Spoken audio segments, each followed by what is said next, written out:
കഴിഞ്ഞില്ലേ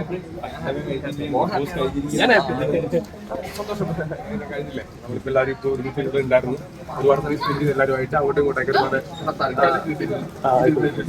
തമാശ കേട്ട് 1-2 ദിവസം ഉണ്ടായിരുന്നു. എല്ലാവരും ഹാപ്പിയാണ്. ഫൈനലൊക്കെ എങ്ങനെ ഉണ്ടായിരുന്നു? ഫൈനല് ഗ്രാൻഡ് ഫിനാലല്ലേ, അപ്പൊ നമ്മൾ ഇത്രയും ദിവസം അവിടെ അകത്തിരുന്നിട്ട് ആ ഒരു വിന്നർ ഉണ്ടാകുന്ന ഒരു മൊമെന്റ് പ്രേക്ഷകരെ എല്ലാവരും കാത്തിരുന്ന കാര്യമല്ലേ. അത് ഒരുപാട് സന്തോഷം. നമുക്ക് എല്ലാവരും ഹാപ്പിയായിരുന്നു. കപ്പെടുത്തതിന്റെ ഒരു ഇതെങ്ങനെയാ, എക്സൈറ്റ്മെന്റ് ആണോ? എനിക്കോ?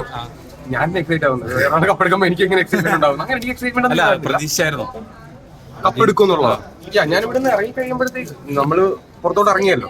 ഞാൻ പുറത്തോട്ട് ഇറങ്ങുമ്പോഴത്തേക്കും കണ്ടതിന്റെ അടിസ്ഥാനത്തിൽ പുള്ളി കപ്പ് കിട്ടും എനിക്ക് തോന്നിയിട്ടുണ്ടായിരുന്നു. പിന്നെ ഞാൻ നേരത്തെ ഞാൻ പറഞ്ഞിട്ടുണ്ട്, എനിക്ക് അവിടെ ഏറ്റവും കൂടുതൽ 5 പേരുടെ കൂട്ടത്തിൽ ഞാൻ പുറത്തിറങ്ങി കഴിയുമ്പോഴത്തേക്കും പിന്നെ എനിക്ക് വേറൊരാളുടെ കാര്യമില്ല പറയാൻ പറ്റുമോ, എനിക്ക് പറയാൻ പറ്റില്ല. അപ്പോൾ ആ കൂട്ടത്തിൽ ഞാൻ തിരിച്ചു കയറിയിട്ടും ഞാൻ ഏറ്റവും കൂടുതൽ നിന്നിരുന്ന അർജുന്റെ കൂടെയായിരുന്നു. കാരണം ഞങ്ങൾ തമ്മിൽ അത്ര സൗഹൃദവും ആ ഒരു ഞാൻ ബ്രദർ ഫീൽ ഉള്ളതുകൊണ്ടാണ് ഞാൻ അർജുന്റെ കൂടെ നിന്നിരുന്നത്. പിന്നെ കപ്പൊരാക്കല്ലേ കിട്ടുള്ളൂ. പിന്നെ നമ്മളതിനകത്ത് എനിക്ക് എക്സൈറ്റ്മെന്റ് ഒന്നും ഉണ്ടായിരുന്നില്ല. ഞാൻ തന്നെയാണ് എക്സൈറ്റഡ് ആവുന്നത്. കാരണം ഞാൻ ഇവിടെ കയറുമ്പോഴത്തേക്കും എന്നിൽ ഒരുപാട് പ്രതീക്ഷ ഉണ്ടാവും. ഞാൻ ലാലേട്ടനിലേക്ക് പറഞ്ഞു ഒരുപാട് നിർഭാഗ്യം എന്നെ വേട്ടയാടിയിട്ടുണ്ടായിരുന്നു. അപ്പൊ ആ കാര്യത്തിനകത്ത് നമ്മൾ പിന്നെ എക്സൈറ്റ്മെന്റ് എനിക്കില്ലായിരുന്നു. ബിഗ് ബോസ് പഠിപ്പിച്ച പാഠങ്ങൾ എന്തൊക്കെയായിരിക്കും?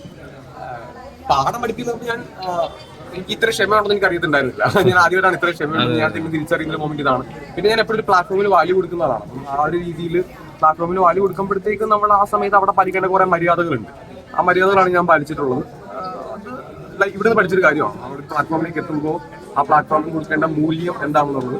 പിന്നെ എന്റെ ജീവിതത്തിൽ ഒരുപാട് മുമ്പ് തകർച്ചകൾ ഉണ്ടായിട്ടുണ്ട്. അപ്പോഴും എനിക്ക് ഉയർന്നു വരാൻ കുറെ സമയം എടുക്കുമായിരുന്നു.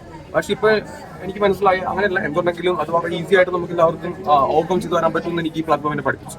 മെയിനായിട്ട് 2 കാര്യങ്ങളാണ് എനിക്ക് തോന്നിയിട്ടുള്ളത്.